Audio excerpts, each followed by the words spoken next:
Welcome back to my channel. My name is Barbara.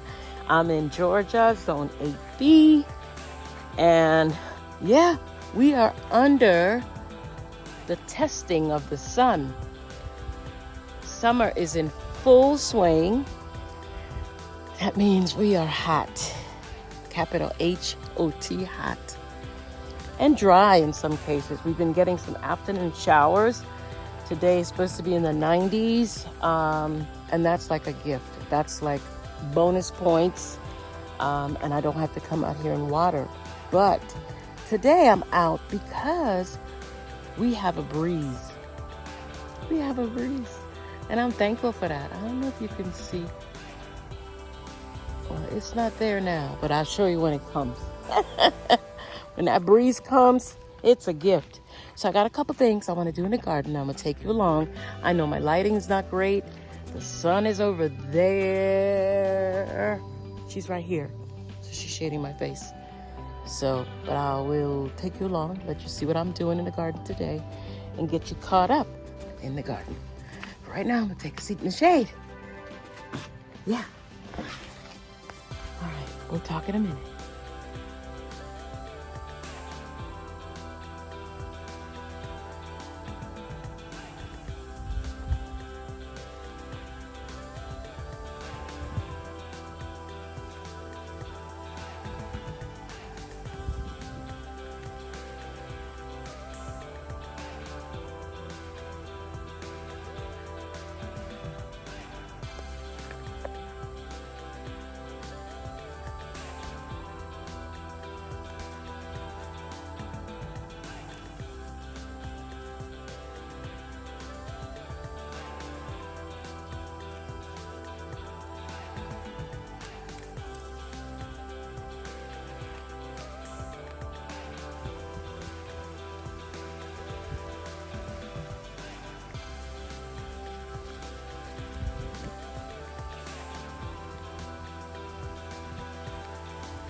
So I promised to share with you the breeze.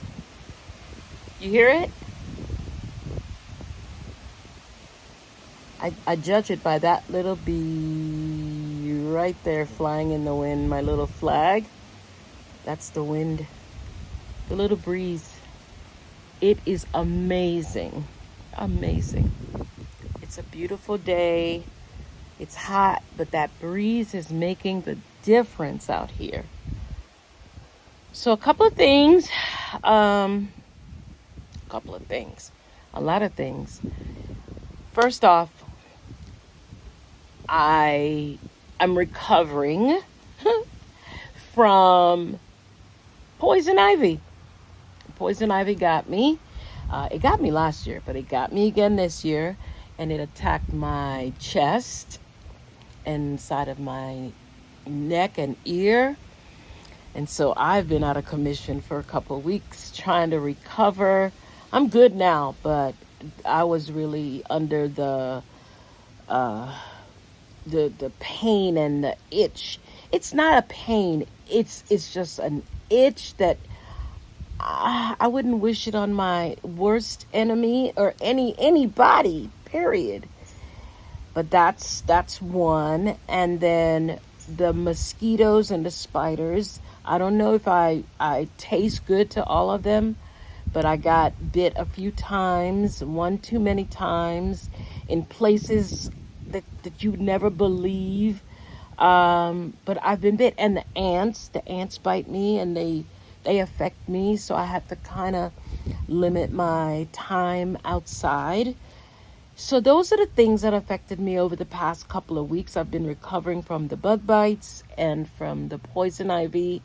I just was able to put this back on because I could not have nothing touching. My shirt had to be lower cut, but it is healed up so much that it's not even a thing anymore. Like my little boy says, it's a nothing burger. But that was an event. Like I said, I got it last year, so I kind of knew what it was and how to approach it. I used an itch spray. It has alcohol in it. It hits you. It zings you. It calms it down. I used some cortisone cream. In the middle of the night, you just have to do your best not to scratch, but oh my goodness. And then one person, when I Googled it, said when you get in the shower and you turn it on hot, it gives you this itch that is like the sweetest. It's like, oh, it's euphoric. It's weird, but it's true. I don't want you to get it to try that, but when you get in there, you get the itch, but then it's like the sweetest itch and you feel good. The hot water on it felt good. But I'm over the hump. That's over with. And I've got the bug bite scars I'm dealing with, but it's part of being an outside person. What else? Definitely the garden. I've been swimming in tomatoes, just like I thought, swimming in the tomatoes from every morning I come out and I pick maybe 10 to 15 tomatoes. I bring them inside. I pick them when they blush and I put them on the counter. I have a bowl and they turn red inside. But most of them are like blush to orange to almost red, but not red. I picked them that color. I got a lot of tomatoes, and my method of preserving, because I know I can't eat all of these tomatoes fresh, is I cut them up, dice them up, put them in a freezer bag, and I put them in the freezer. Then one day when the season is over and everything's calm, I go ahead and cook them down into pasta sauce and tomato sauce, or I save some just like I cut up my celery and put them in a bag and put them in the freezer. I have tomatoes that's already diced up, and ready to put into soups and stews and stuff like that. It's just not fresh eating, which is okay by me.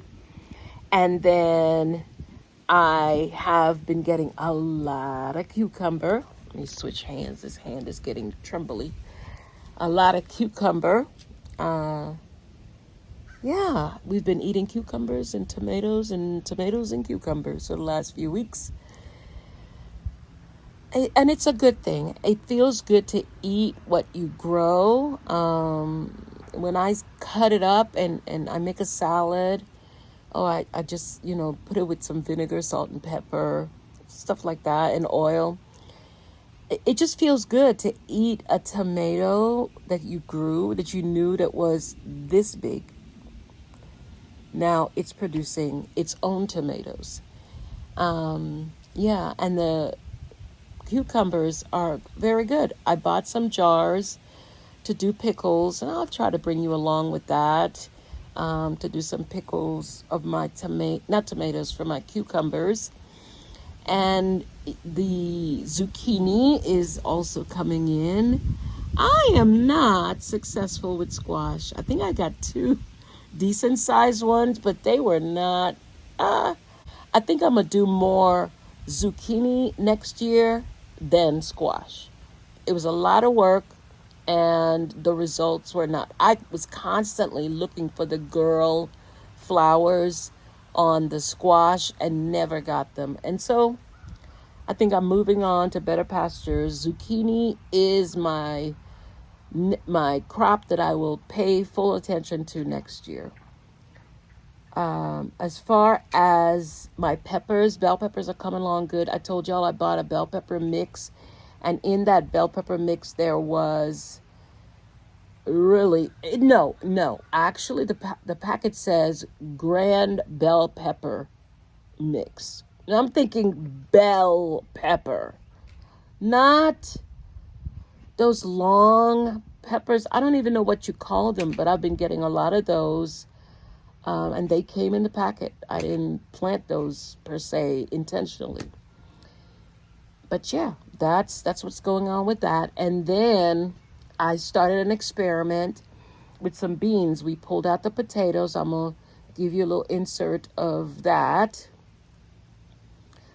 The potatoes turned out really well. I have them in storage. I got a good harvest of potatoes.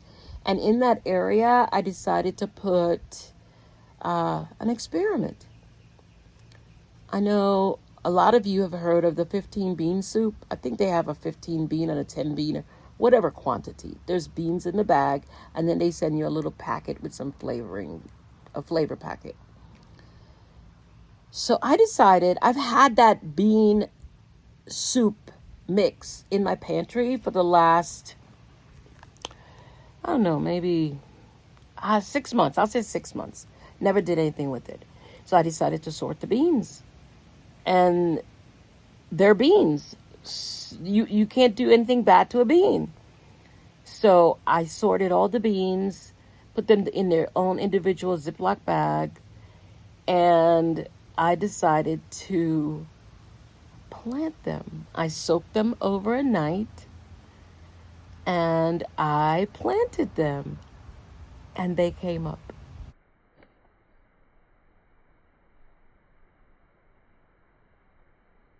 They came up. They did really well for something that I paid, I don't know what, $2 and some change for a bag of beans. And they came up. Now, if they produce beans, we're good. If they don't, it's a whole different story. But most of what I'm doing is I'm just watering them. I'm not doing anything else. They're down in the potato patch, and they are green and alive. I did another set over there by the fence where I have the what's that plant called? Passion fruit vine. I did a few down there as well to see if it'll climb up the fence. That's the goal, just put it in there. You got the dirt, put it in there. So that's what I did. So that's my experiment. The other experiment that I told y'all about was those tomatoes outside the fence. I let them do what they were supposed to do. I let them grow. And now I see some of them are ripening. They're cherry tomatoes. Yeah. And the other ones that are among my pepper plants, those are doing really well too. They're producing little cherry tomatoes.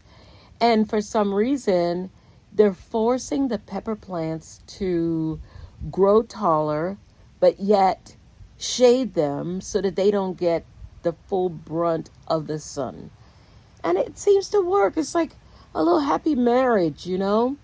You know, they're two different worlds, two different spectrums, peppers and tomatoes. Eventually we mix them in food, but who'd have thought they'd, actually thrive together? So yeah, that was just an experiment I tried, and they came up and I didn't have the heart to pull them up and throw them away. So yeah, what else is going on? I wasn't happy with my carrots this year. They didn't do much of anything. I got skinny carrots, and I'm not happy with that. So I'm going to try something different next year. And watermelon is growing. I got watermelons that are growing right now. Tomatoes are dying back. They're doing what they need to do because I chose determinate my Roma tomatoes. They're all coming off. They're all almost done. San Marzano, it puts on. It's supposed to be indeterminate, but it doesn't. If you let it grow big, to me, it'll grow big. But I didn't allow suckers. I cut back suckers. I just let it give me the fruit that was on the main, and I'm happy with that. So yeah, that's what's going on.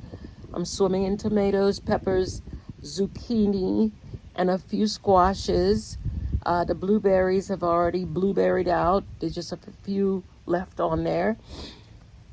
And now I'm chill. Green beans did not produce as much this year, so I'm hoping to amend that soil in my raised bed, and hopefully next year it'll do what it needs to do. But all in all, I'm pleased. I'm so happy. It's so hot that I really don't want to be out here in the garden. That's the whole story. It's just so hot. It's choking. I'm sweating. And so it's not pleasurable. So I find myself indoors. I'll come out early in the morning when it's cool, 78, 77, whatever it is. And then in the evening when it's, lower 80s, almost 70s, and pick or water, because that's what it's about. Right now I'm looking at the cucumber. Some of the leaves are wilting. And I watered this morning, but this breeze is drying up everything. You hear it? Yeah, but it's a nice breeze. It's amazing just to have that beautiful breeze giving us just a little coolness on this hot day. Little coolness. I'm just so thankful. Thank you all for being here with me. And thank you all for your nice comments and for continue to stay with me and watching my garden grow. That's a lot of work. It's a lot of work. But in my heart, I'm happy. I'm happy. Hard work does pay off. That is evidence. And, when you have supporters too, because we got to thank Jerry too. Jerry did a lot of work, a lot of digging for me, a lot of this, a lot of that. He's so supportive. He said yes every time I said, honey, can you? Honey, can you? Make sure you thank your supporters. Make sure you thank those that when you say something with a question mark, their answer is yes. Their answer is yes. So I encourage you to continue to grow, continue to nurture your plants and watch them grow, and you too will reap your harvest. So I'll see you in my next video. Thank you for being here. Thank you for gardening. Enjoy this journey that we're on of harvesting what we sowed. Have a great day. I'll see you in my next video. Bye-bye.